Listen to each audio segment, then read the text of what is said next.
Hello नमस्कार राम राम। आप सभी विद्यार्थियों का आपके अपने विद्यास्थल में स्वागत है। तो उम्मीद करते हैं तुम लोग जहाँ होगा वहाँ लाजवाब शानदार बेमिसाल अद्भुत हो, जब मस्त स्वस्थ तंदुरुस्त होकर अपने जीवन में कुछ अच्छा करने का प्रयास कर रहा होगा। तो जो आज का वीडियो है उसमें हम लोग फिर से कंटिन्यू करने वाले हैं अपना वर्क पावर एनर्जी वाला जो टॉपिक है। तो हम लोग डिस्कस कर रहे थे एनर्जी। तो पिछले क्लास में हम लोग डिस्कस किए थे potential energy during free fall. उस समय जब हम लोग फ्री फॉल किसी चीज़ को कराते हैं तो उस समय जो पोटेंशियल एनर्जी होता है बॉडी के पास उसके बारे में बात किए थे, या फिर ग्रेविटेशन की वजह से जो पोटेंशियल एनर्जी होता है उसके बारे में बात किए थे। अब हम लोग को बात करना पोटेंशियल एनर्जी, लेकिन किसकी वजह से? स्प्रिंग की वजह से। तो potential energy of a spring के बारे में बात करना है। तो कैसे क्या होता है देख लिया जाए। तो स्प्रिंग सबको मालूम ही होगा स्प्रिंग क्या होता है, ठीक है। हम लोग क्या बात करेंगे यहाँ पे, हम लोग लेंगे एक आइडियल स्प्रिंग। आइडियल स्प्रिंग कहने का मतलब होता है मासलेस। जैसे हम लोग आइडियल पुल लिए थे ना, जो फ्रिक्शनलेस और मासलेस था, उसी तरीके से आइडियल स्प्रिंग लेंगे जो मासलेस होगा। यहाँ पे क्या है कि जब कभी भी स्प्रिंग को स्ट्रेच करेंगे, स्ट्रेच मतलब खींचेंगे। जैसे मान लो ये अपने पास एक स्प्रिंग है, ये नॉर्मल कंडीशन में स्प्रिंग, ठीक है। अगर हम इसको क्या कर दें, खींच दें, खींचने का मतलब कुछ इसको ऐसे कर दें, इलांगेट कर दें, वही स्प्रिंग है लेकिन इसको खींच दिया गया। या फिर इसको कंप्रेस कर दें, कंप्रेस मतलब इसको दबा दें, है वही चीज़। देखो इसका ओरिजिनल लेंथ ये था, ठीक है, ओरिजिनल लेंथ यहाँ पे था, ये था इसका ओरिजिनल लेंथ, मतलब यहाँ से। लेकिन एक बार हम इसको खींच दिए हैं और एक बार इसको हम कंप्रेस कर दिए। तो जब कभी स्प्रिंग को स्ट्रेच करते हैं या कंप्रेस करते हैं तो उसके ऊपर एक फोर्स लगता है, ठीक है, उसके ऊपर एक फोर्स लगता है। और ये फोर्स क्या है, हम तो लगा ही रहे, खींचने में हम भी फोर्स लगा रहे हैं और दबाने में हम भी फोर्स लगा रहे, लेकिन बदले में स्प्रिंग भी फोर्स लगाता है। तो एक फोर्स एक्ट करता है जो उसको वापस ले जाएगा, अपने पोजीशन पे ले जाना चाहता है। जैसे मान लो अगर हम इसको यहाँ से छोड़ दें तो ये क्या होगा, थोड़ा सा ऐसे वाइब्रेट करके अपने जगह पे आना चाहिए। सेम अगर इसको कंप्रेस करके छोड़ेंगे तो ये आगे की तरफ आना चाहिए, वाइब्रेट करके फिर अपने जगह पे आ जाएगा। तो वही यहाँ पे ये जो फोर्स लग रहा है, जैसे मान लो हम तो एक बार फोर्स लगाए, दबाए हैं, उसको छोड़ दिए, दबाने के बाद अगर हम उसको छोड़ दिए हैं, दबाने के बाद अगर उसको हम छोड़ दिए हैं तो मतलब हम अपना फोर्स तो हटा दिए, लेकिन ये अभी भी मोशन कर रहा है। तो इसके ऊपर कोई ना कोई फोर्स लग रहा है तभी तो ये मोशन कर रहा है। सेम बात यहाँ है कि अगर हम इसको खींच के रखे हैं, खींचे हुए हैं और हम छोड़ दिए, जैसे हम खींचे हैं तो हम फोर्स लगाएं, लेकिन जैसे हम छोड़ दिए हम तो अपना फोर्स हटा दिया, लेकिन वो मोशन शुरू कर दिया। तो मोशन कर रहा है तो मतलब कहीं ना कहीं उसके ऊपर फोर्स लगा है। तो वो जो फोर्स ये अपने ऊपर लगाता है उसको हम लोग बोलते हैं स्प्रिंग फोर्स। तो this is known as spring force. मतलब ये खुद के ऊपर वापस अपने पोजीशन को रीगेन करने के लिए एक फोर्स लगाता है, जिसको हम लोग बोलते हैं स्प्रिंग फोर्स। ये सिचुएशन भी तुम लोगों को मालूम होगा, एक पेंडुलम है, मान लो ये पेंडुलम है, इसको अगर हम यहाँ पे ले जाके छोड़ेंगे, यहाँ पे ले आए इसको, उसका छोड़ेंगे तो ये क्या करेगा, मोशन करेगा, मोशन करेगा ना, और धीरे धीरे धीरे धीरे अपने पोजीशन पे आके रुक जाएगा। वही कहानी स्प्रिंग के साथ है कि अगर हम इसको स्ट्रेच किए हैं या कंप्रेस किए हैं तो इसके ऊपर एक फोर्स हम लगा तो दें, लेकिन बदले में ये अपना पोजीशन रीगेन करने के लिए फोर्स लगाता है। तो वो जो फोर्स होता है उसी फोर्स को हम लोग बोलते हैं spring force, which is example of variable और कंजर्वेटिव फोर्स। तो कल हम लोग पूरा देखे थे कंजर्वेटिव नॉन कंजर्वेटिव फोर्स के बारे में। तो ये भी किसका एग्जाम्पल है, कंजर्वेटिव फोर्स का एग्जाम्पल है। तो जब कभी भी हम लोग फोर्स के बारे में यहाँ पे बात करेंगे तो उसको ऐसे लिखेंगे, इसका मतलब क्या हो जाएगा, स्प्रिंग फोर्स, ठीक है। अब थोड़ा सा जान लिया जाए क्या क्या लेना है अपने को, कैसे कैसे करना है। तो let an ideal spring in this spring force F S कहने का मतलब spring force is proportional to X. तो कहने का मतलब क्या, मतलब जितना ज़्यादा हम खींचेंगे उतना ज़्यादा उसके ऊपर फोर्स लगेगा, या जितना हम उसको कंप्रेस करेंगे उतना ज़्यादा फोर्स लगेगा। तो कहने का मतलब ये हो गया कि जो स्प्रिंग फोर्स है वो किसके प्रोपोर्शनल है, डिस्प्लेसमेंट, मतलब जितना भी हम उसको मेन पोजिशन से डिस्प्लेस करें उसके प्रोपोर्शनल है। where x is displacement of block from equilibrium position. The force law of spring is called Hooke law। मतलब जो स्प्रिंग फोर्स लॉ है उसको हम क्या बोलते हैं, हुक लॉ बोलते हैं, ठीक है। और कैसे दिया जाएगा, तो ये हो गया। तो अभी हम लोग को पता है कि जो स्प्रिंग फोर्स है डायरेक्टली प्रोपोर्शनल है डिस्प्लेसमेंट के। अब यहाँ से क्या करेंगे, अगर यहाँ से हम प्रोपोर्शनलिटी साइन हटाएंगे तो एक कांस्टेंट आएगा के और एक्स, और साथ में नेगेटिव लगाते हैं। तो स्प्रिंग फोर्स हमेशा क्या होगा, नेगेटिव होगा। क्यों होगा, तो देखो यहाँ पे फिगर बना, यही समझ ले तो ऊपर क्यों जाए। तो क्या लिखा है, के इज कॉल्ड स्प्रिंग कांस्टेंट। तो यहाँ पे के क्या है, एक स्प्रिंग कांस्टेंट, और फोर्स का फॉर्मूला क्या हो गया, माइनस ऑफ के एक्स। अब देखो ये क्या कह रहा है, ये कह रहा है कि जैसे ये मीन पोजीशन है, ये उसका मीन पोजीशन है, ये वाला, ठीक है, मीन पोजीशन है, यहाँ स्प्रिंग फोर्स 0 है। लेकिन जैसे हम इसको खींचेंगे, हम इसको क्या पॉजिटिव मतलब इस तरफ खींचे हैं इसको, ठीक है, इस तरफ खींचे हैं, ये खींचा गया, ये उसका मीन पोजीशन था, उसको हम खींचे हैं। खींचे हैं तो जो स्प्रिंग फोर्स है उसको वापस ले आएगा, वापस ले आना चाहेगा। तो हम डिस्प्लेसमेंट इधर किया लेकिन स्प्रिंग फोर्स किधर लग रहा है, अपोजिट डायरेक्शन में, तो स्प्रिंग फोर्स लग गया अपोजिट डायरेक्शन में, तो स्प्रिंग फोर्स को हम क्या ले लें, नेगेटिव।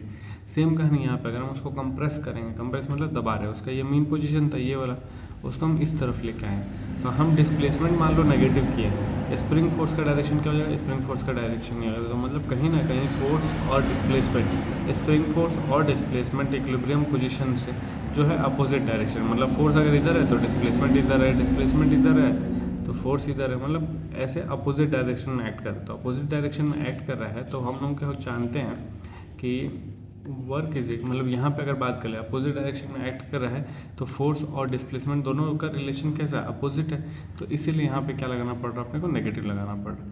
अब इसी चीज़ को हम लोग वर्क डन में लेके जाएंगे, वर्क डन कहने का मतलब क्या हो जाएगा, फोर्स इंटू डिस्प्लेसमेंट। तो मान लो एक छोटा सा डिस्प्लेसमेंट अब एक्स लेगा और यहाँ कौन सा फोर्स एक्ट करेगा, स्प्रिंग फोर्स एक्ट करेगा। तो अगर हम मान लो स्प्रिंग फोर्स को ना लेते हम अपना ही फोर्स ले लेते, या फिर इस फिगर के अकॉर्डिंग मान लो हम यहाँ पे बात कर ले, जैसे इसको साफ कर देते हैं, हम वर्क के लिए बात करने जा रहे हैं। जैसे मान लो ये अपने पास स्प्रिंग है, ठीक है, ये नॉर्मल सिचुएशन है स्प्रिंग का, लेकिन अब हम इसको क्या करते हैं, कम इलोंगेट कर दे रहे, इलोंगेट मतलब स्ट्रेच कर दे रहे, ये कुछ हो गया, तो उसका मेन पोजीशन ये था, ठीक है, लेकिन इसको हम यहाँ लेके आ गए, इतना हम इसको डिस्प्लेस कर दिए, इतना पोजीशन से हम डिस्प्लेस कर दिए। तो ये जो स्प्रिंग है कहीं ना कहीं अपना किसकी तरह काम करता है, थ्रेड की तरह काम करता है, थ्रेड की तरह काम करेगा तो इस पर क्या लगने लगेगा, टेंशन लगने लगेगा, ठीक है, इस डायरेक्शन में। जैसे मान लो इसको हम अगर थ्रेड समझ लें तो स्प्रिंग में इस तरफ क्या लगेगा, टेंशन लगेगा, क्योंकि अवे फ्रॉम बॉडी लगता है, तो यहाँ पे ये हम मान लें टेंशन बोल दिया, और इसको कितना डिस्प्लेस किया, एक्स डिस्प्लेस किया, किस तरफ, इस तरफ एक्स डिस्प्लेस की, और इधर क्या लग रहा है, बॉडी पे टेंशन फोर्स लग रहा है। तो अगर हम वर्क डन लिखने जाएंगे तो वर्क डन का फॉर्मूला क्या था, फोर्स इंटू डिस्प्लेसमेंट। हम मान लो छोटा सा डिस्प्लेसमेंट क्या ले रहे हैं, एक्स ले रहे हैं, कि हम छोटा सा वर्क डन के लिए छोटा सा डिस्प्लेसमेंट एक्स ले रहे हैं, छोटा सा वर्क डन छोटा सा डिस्प्लेसमेंट एक्स। फोर्स क्या अपने पास, टेंशन फोर्स है, ठीक है, और डी एक्स क्या है अपने पास, तो डी एक्स ही लिखते हैं, साथ में हम लोग को क्या लेना पड़ता है, कॉस थीटा। कॉस थीटा यहाँ क्या आ जाएगा, कॉस पाई आ जाएगा।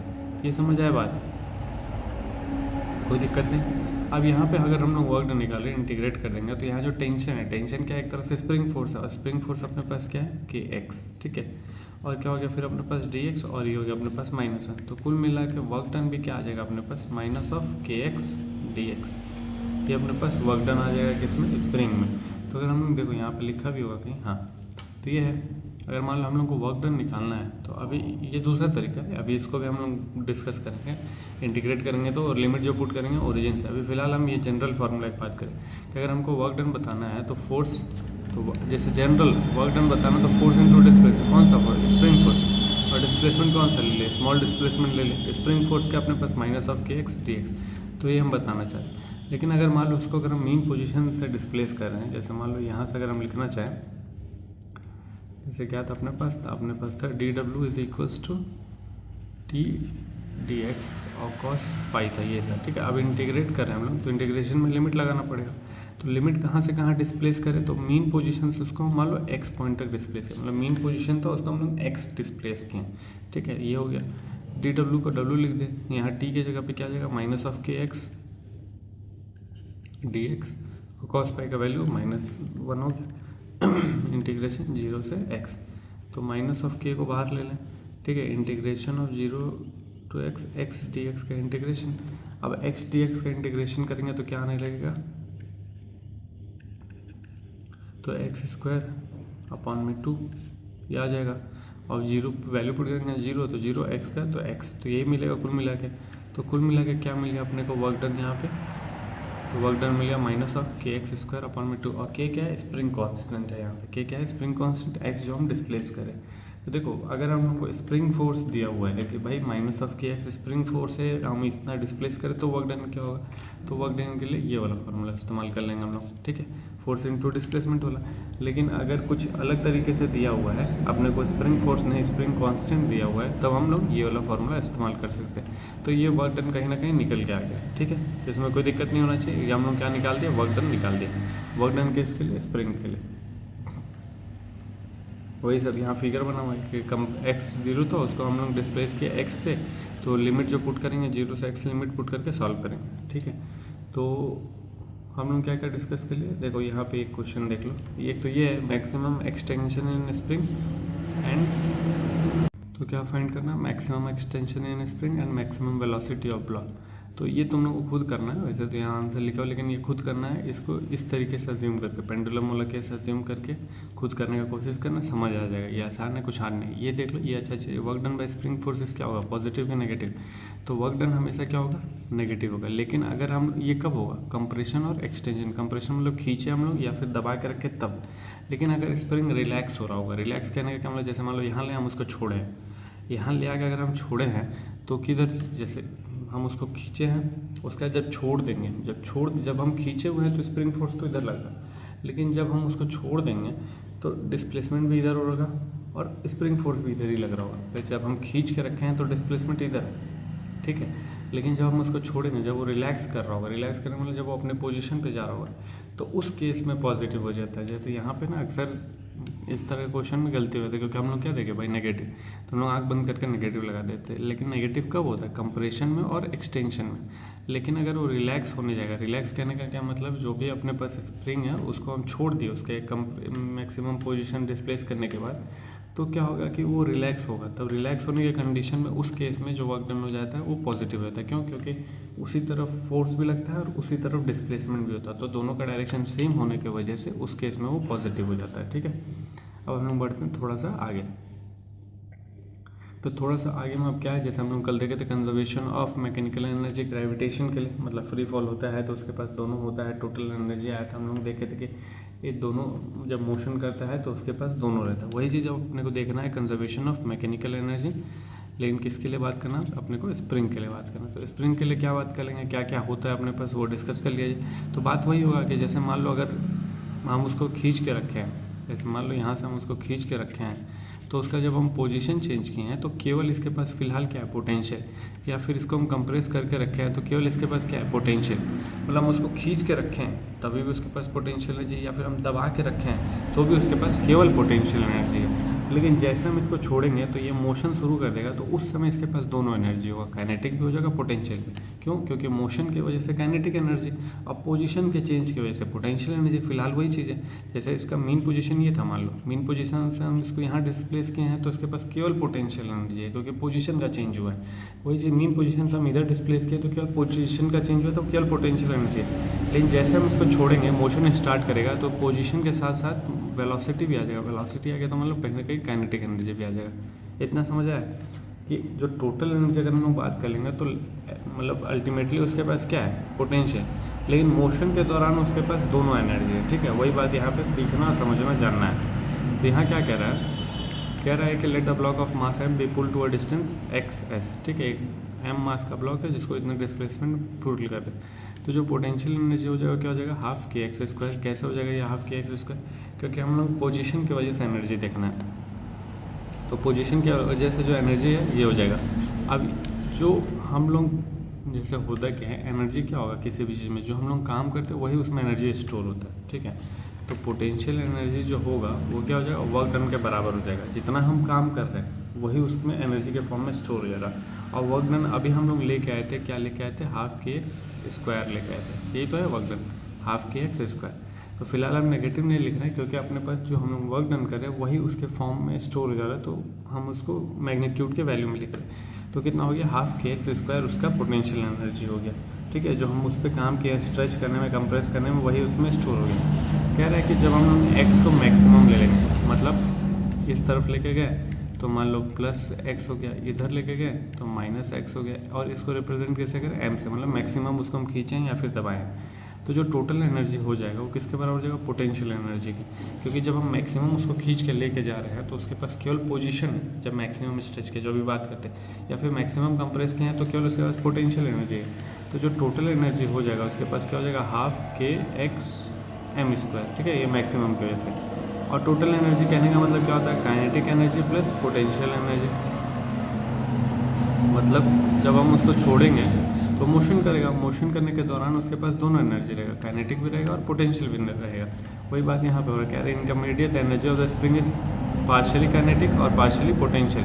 और उसको दिया कैसे जाएगा, तो उसको लिखने का तरीका ये हो जाएगा। तो अगर हम लोग लिखने जाएंगे पोटेंशियल एनर्जी कितना था अपने पास, हाफ के एक्स स्क्वायर था, ये अपने पास हाफ के एक्स स्क्वायर एम के साथ, और काइनेटिक एनर्जी क्या हो जाएगा, हाफ एम वी स्क्वायर। ठीक है, अब यहाँ से क्या कर ले, हाफ को कॉमन लेके मार दे क्या, तो हाफ को कॉमन लेके मार दिए, बचेगा क्या, तो बचेगा M V square is equals to, परिवार मिलन कर दें, यहाँ लिख दे K X square M minus K X square, K भी कॉमन ले लो तो बचेगा क्या, X square M minus X square, और अपॉन में m कर दो, ये हो गया v अंडर रूट में।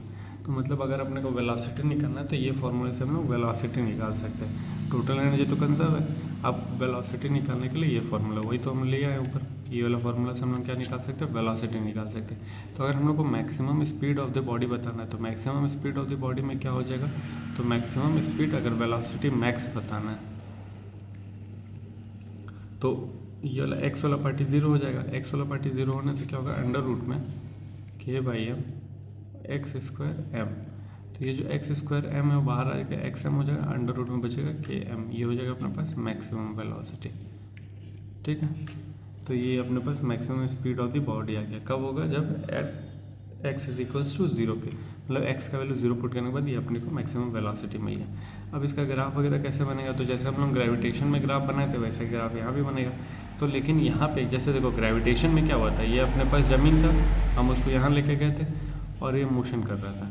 तो ये मोशन के दौरान क्या हो रहा था कि जैसे ये उसका अगर हम यहाँ से उसको ऊपर लेके गए थे तो ये हम एच हाइट देख रहे थे, और इसका जो ग्राफ बन रहा था वो टोटल एनर्जी कंजर्व था, काइनेटिक एनर्जी पोटेंशियल एनर्जी का ग्राफ कुछ ऐसा बन रहा था। ठीक है, यहाँ पे ग्राफ कैसा बनेगा, तो यहाँ ग्राफ ऐसा नहीं बनेगा। क्यों, क्योंकि जो मिड पॉइंट है, मिड पॉइंट से अपोजिट डायरेक्शन में भी मोशन हो रहा है। कहने का मतलब ये उसका मेन पोजीशन था, ये स्प्रिंग है, तो स्प्रिंग को हम ऐसे लेकर गए हैं अगर, तो ये स्प्रिंग इधर भी जा रहा है और इधर भी जा रहा है, मतलब उसने मेन पोजीशन से पॉजिटिव में भी जा रहा है, मेन पोजीशन से नेगेटिव में भी जा रहा है। तो इसका जो ग्राफ बनेगा, जैसे ये हो जाएगा अपने पास बीच वाला कोऑर्डिनेट, ठीक है,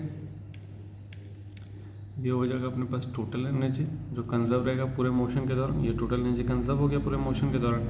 जब अपने मेन पोजीशन पे रहेगा वो, जैसे मान लो ये मोशन करते हैं, हम इसको खींच के लेके गए हैं, खींच के यहाँ लेके आए हैं, तो अब जब ये मोशन इस तरफ शुरू करेगा, ठीक है, इस तरह जब मोशन शुरू करेगा तो जब मेन पोजीशन पे आएगा तो उस समय उसका काइनेटिक एनर्जी मैक्सिमम होगा। जब अपने मेन पोजीशन पे आएगा, इस पोजीशन पे इस पे बस काइनेटिक एनर्जी मैक्सिमम होगा, पोटेंशियल एनर्जी मिनिमम होगा। तो कहने का मतलब अगर हम लोग बात कर लेंगे मेन पोजीशन पे, तो यहाँ पे काइनेटिक एनर्जी मैक्सिमम होगा। जैसे जैसे ये पॉजिटिव एक्सिस में जाएगा तो काइनेटिक एनर्जी कम होता जाएगा इसका। ठीक है, जैसे मान लो इसको हम इधर लेके जा रहे हैं, तो इधर लेके जा रहे हैं तो इस पॉइंट पे वेलोसिटी जीरो हो गया तो काइनेटिक एनर्जी कम होगा। सेम अगर इधर जाएगा तो वेलोसिटी जीरो होगा तो काइनेटिक एनर्जी कम होगा, तो काइनेटिक एनर्जी कम होता जाएगा। ये तो टोटल एनर्जी है, ये अपने पास हो गया काइनेटिक एनर्जी। अब पोटेंशियल के बारे में बात कर ले तो मिड पॉइंट पे पोटेंशियल एनर्जी, मैक्सिमम पॉइंट पे पोटेंशियल, मिड पॉइंट पे पोटेंशियल एनर्जी जीरो होगा। तो मिड पॉइंट पे ये है मिड पॉइंट, ये ओरिजिन है, मिड पॉइंट पोजीशन बता रहा है, तो मिड पॉइंट पे पोटेंशियल एनर्जी मिनिमम, और जैसे जैसे इसको दूर लेके जाएंगे तो मैक्सिमम। पॉजिटिव में बात करें तो पॉजिटिव में जैसे जैसे हम इसको दूर लेके जाएंगे तो पोटेंशियल एनर्जी मैक्सिमम होगा। सेम नेगेटिव में भी दूर जाएगा तो पोटेंशियल एनर्जी मैक्सिमम होगा नेगेटिव ऑफ एक्स पे। तो ये हो गया उसका पोटेंशियल एनर्जी का ग्राफ, समझ आया इसके लिए। लेकिन यही चीज़ हम लोग जब ग्रेविटेशन बना रहे थे बस एक एक्सिस में बन रहा था, एक्स और वाई पे, क्यों, क्योंकि वहाँ नेगेटिव में नहीं जा रहा था। ठीक है, वहाँ पे भी कुछ ऐसा, ये टोटल एनर्जी ये ऐसे ही ना बन रहा था अपने ग्राफ, सेम यहाँ है, लेकिन कॉपी पेस्ट हो जाएगा नेगेटिव एक्सिस में भी। तो उम्मीद करते हैं ये ग्राफ भी समझ आएगा। अब ये ग्राफ समझने के बाद एक क्वेश्चन यहाँ पे दिखाई दे रहा है, उस क्वेश्चन को कर लिया जाए। तो कह रहा है कि when a long spring is stretched by 2 centimetre, मतलब एक स्प्रिंग है जिसको 2 सेंटीमीटर से स्ट्रेच करे तो उसका पोटेंशियल एनर्जी कितना यू। कह रहा है कि if it is stretched by 10 centimetre then potential energy stored in it. Answer तो दिया हुआ है लेकिन हम लोग को निकालना है। तो अभी देखो पोटेंशियल एनर्जी का फॉर्मूला हम लोग क्या देखें, पोटेंशियल एनर्जी का फॉर्मूला देखें हम लोग हाफ के एक्स स्क्वायर। ठीक है, तो हाफ के एक्स स्क्वायर ये अपने पास फॉर्मूला है। पोटेंशियल एनर्जी कितना दिया, यू दिया है, कब, जब 2 सेंटीमीटर है, तो 2 सेंटीमीटर रख दो, के 2 सेंटीमीटर रखेंगे तो 4 आ जाएगा, तो इसको इससे मारो 2 आ जाएगा, तो के का वैल्यू आ गया u/2। अब कह रहा है कि पोटेंशियल एनर्जी फाइंड कर दो जब उसको 10 सेंटीमीटर खींचेंगे, तो पोटेंशियल एनर्जी फाइंड कर दो जब उसको हाफ के 10 मतलब 10 का स्क्वायर। ठीक है, सेंटीमीटर में ही हम सॉल्व कर दे रहे हैं। हाफ के का वैल्यू कितना है u/2 और ये है 100, तो कुल मिला के आएगा 400 तो 25 यू। देखो आंसर दिया ना 25 यू, तो आंसर आएगा 25 की। नया पोटेंशियल एनर्जी कितना आ जाएगा 25 यू। तो मतलब पहले वाले क्या 25 गुना हो जाएगा। और ये वाला तुम लोगों को करना खुद से, ये वाला तुम लोगों को ट्राई करना, ये वाला हम बताते हैं। सेम टाइप का क्वेश्चन लग रहा है, ये तुम लोगों को ट्राई करना। हार्ड नहीं था, वैसे बताना नहीं चाहिए था हमको, लेकिन अब था तो सामने बता दिया। अब हम लोग देख लेते हैं वेरियस फॉर्म ऑफ एनर्जी। कितना मिनट का हो गया, चलो वेरियस फॉर्म ऑफ एनर्जी भी देख लेते हैं। वेरियस फॉर्म ऑफ एनर्जी मतलब अभी तो हम लोग केवल पढ़े काइनेटिक एनर्जी और पोटेंशियल, मतलब अभी हम लोग केवल पढ़े मैकेनिकल एनर्जी के बारे में, और अभी हम लोग कोई एनर्जी पढ़े नहीं है। अब पढ़ना भी नहीं है, क्योंकि अपने को इस वाले चैप्टर में यही दो में एनर्जी के बारे में पढ़ना। मैकेनिकल एनर्जी को मिला के पढ़ना है। मैकेनिकल में दो आता है, काइनेटिक और पोटेंशियल। फिलहाल अब हम लोग बात करने जाएंगे और फॉर्म ऑफ एनर्जी के बारे में। तो according to conservation of energy, energy can neither be created nor be destroyed, it can only be transfer from one form to another. ये मालूम है, ये सबको ना बना सकते हैं ना डिस्ट्रॉय कर सकते हो, बस इसको कन्वर्ट कर सकते हैं एक फॉर्म से दूसरे फॉर्म में। तो सबसे पहला है अपने पास इसमें हीट एनर्जी में, इस चीज़ में सबसे पहला अपने पास हीट एनर्जी। तो हीट एनर्जी क्या है, energy positive by body by virtue of motion of its particle due to friction. अब जैसे क्या होता है, अब यही वाला एग्जाम्पल, अगर हम मेरा हाथ है, अब हम अपने हाथ को रगड़ेंगे, हाथ को रगड़ने से क्या होता है, गर्म होता है, गर्म होता है ना। तो हो क्या रहा, मोशन हो रहा है, ये मोशन हो रहा है, मोशन। अब मोशन की वजह से क्या हो रहा है कि हमारा पार्टिकल जो हमारे बॉडी मतलब यहाँ पे जो पार्टिकल है वो मोशन कर रहा है, उसकी वजह से वहाँ पे क्या एनर्जी जनरेट हो रहा है, हीट एनर्जी जनरेट हो रहा है। तो वही बात हो गया कि it is energy body by virtue of its motion of its particle. और ये कब हो रहा है, ड्यू टू फ्रिक्शन। जनरली हम लोग यहाँ पे फ्रिक्शन की वजह से बात कर रहे हैं। अब मान लो यहाँ पे बताना वर्क डन बाई फ्रिक्शन, तो वर्क डन बाई फ्रिक्शन क्या हो जाएगा, फोर्स इनटू डिस्प्लेसमेंट। फोर्स क्या है, तो माइनस ऑफ, मतलब जैसे होता है क्या, फ्रिक्शन भी क्या लगता है, रिलेटिव मोशन का अपोज करता है, मतलब डिस्प्लेसमेंट के अपोजिट डायरेक्शन में लगता है, इसलिए यहाँ पे क्या लिखे हम लोग, माइनस लिखे हैं। और ये क्या हो गया, एक्स नॉट, मतलब जो भी डिस्प्लेसमेंट हो रहा होगा। वर्क एनर्जी थ्योरम के हिसाब से क्या हो सकता है, W is equal to change of kinetic energy. तो यहाँ पे लिखे हैं, तो ये अपने को एक रिलेशन मिली। कोई खास ज़रूरत का चीज़ नहीं है, हम लोग जब क्वेश्चन सॉल्व करेंगे तो ये सब हम लोग खुद भी कर सकते हैं, बड़ा चीज़ नहीं है ये, ठीक है।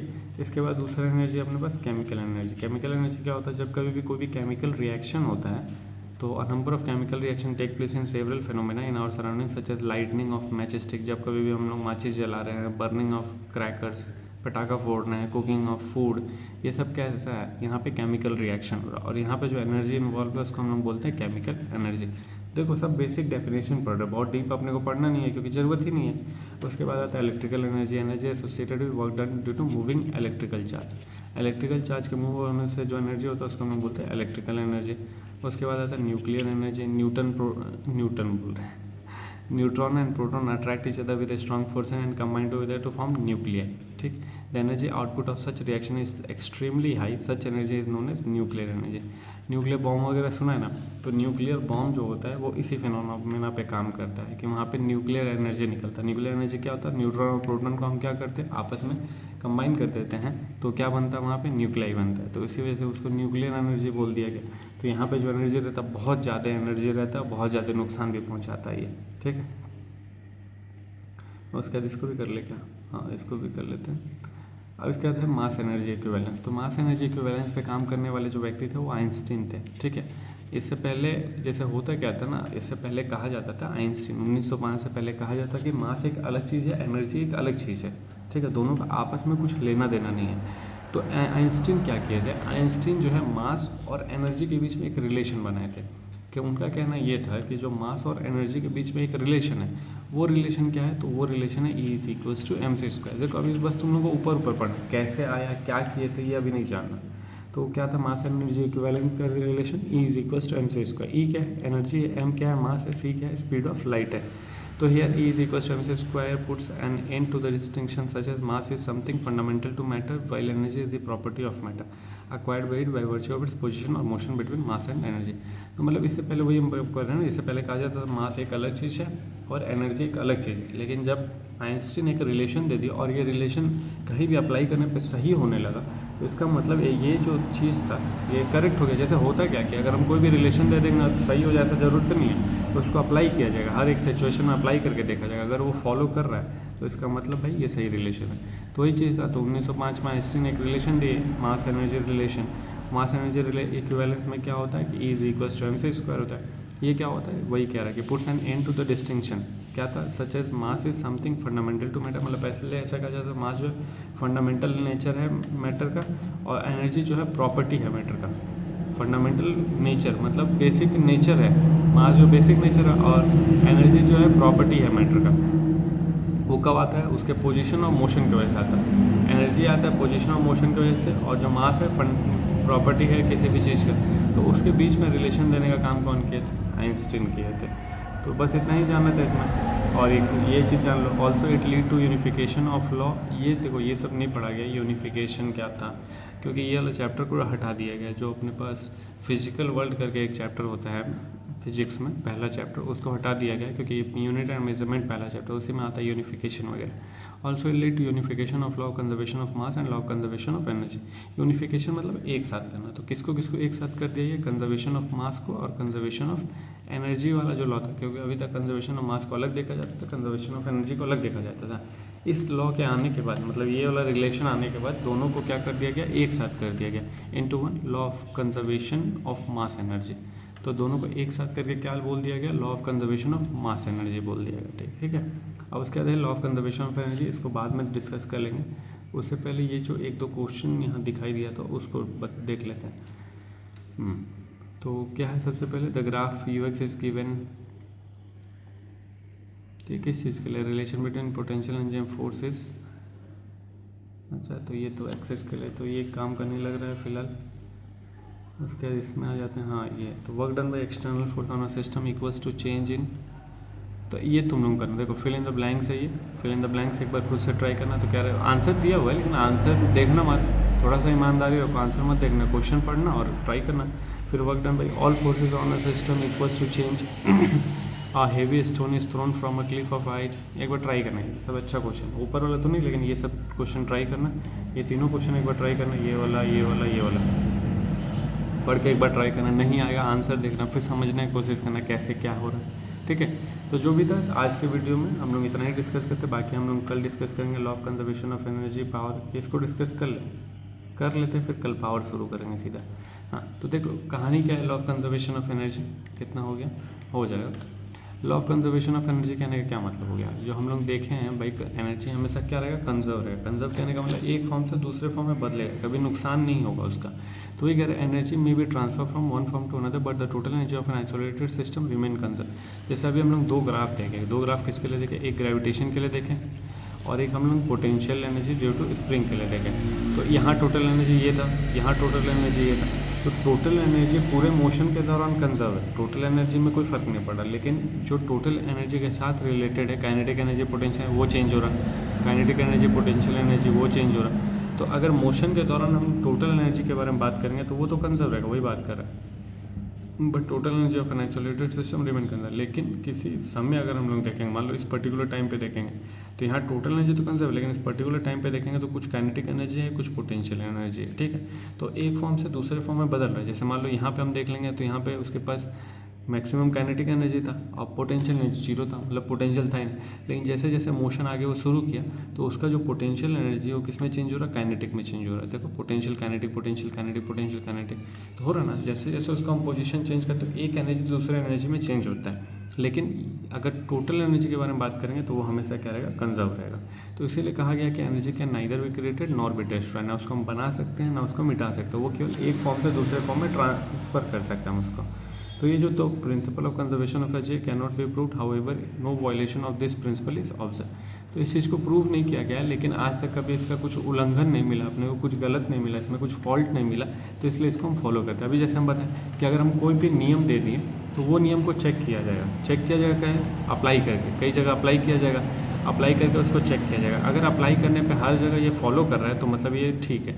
अगर मान लो किसी एक जगह फेल हो गया तब वहाँ पे हम ले आ देते हैं एक्सेप्शन, जो तुम लोग केमिस्ट्री में पढ़ते हैं ना कि इस चीज़ का ये एक्सेप्शन है। तो होता क्या है कि ये हर जगह लगभग फॉलो कर रहा है, लेकिन एक जगह कहीं फॉलो नहीं किया, दो जगह कहीं फॉलो नहीं किया, तो फिर हम उसको एक्सेप्शन में ले आ देते हैं। बाकी भाई हर जगह के लिए ट्रू है, लेकिन एक दो जगह फॉलो नहीं किया तो एक्सेप्शन। लेकिन फिजिक्स में एक्सेप्शन वगैरह नहीं होता है। फिजिक्स में क्या होता है कि एक नियम है, नेचर से रिलेटेड नियम है, तो वो हर जगह फॉलो करे। और नेचर मान लो हम लोग अगर अर्थ पर रह के पढ़ रहे हैं चीज़ों को, अगर यही चीज़ हम मून पे लेके चले जाए तो भाई वहाँ वैल्यूज चेंज हो जाएगा। जैसे अर्थ का ग्रेविटी अलग है, मून का ग्रेविटी अलग है, तो अगर कोई फार्मूला दिया गया तो फार्मूला दोनों जगह के लिए ट्रू होगा।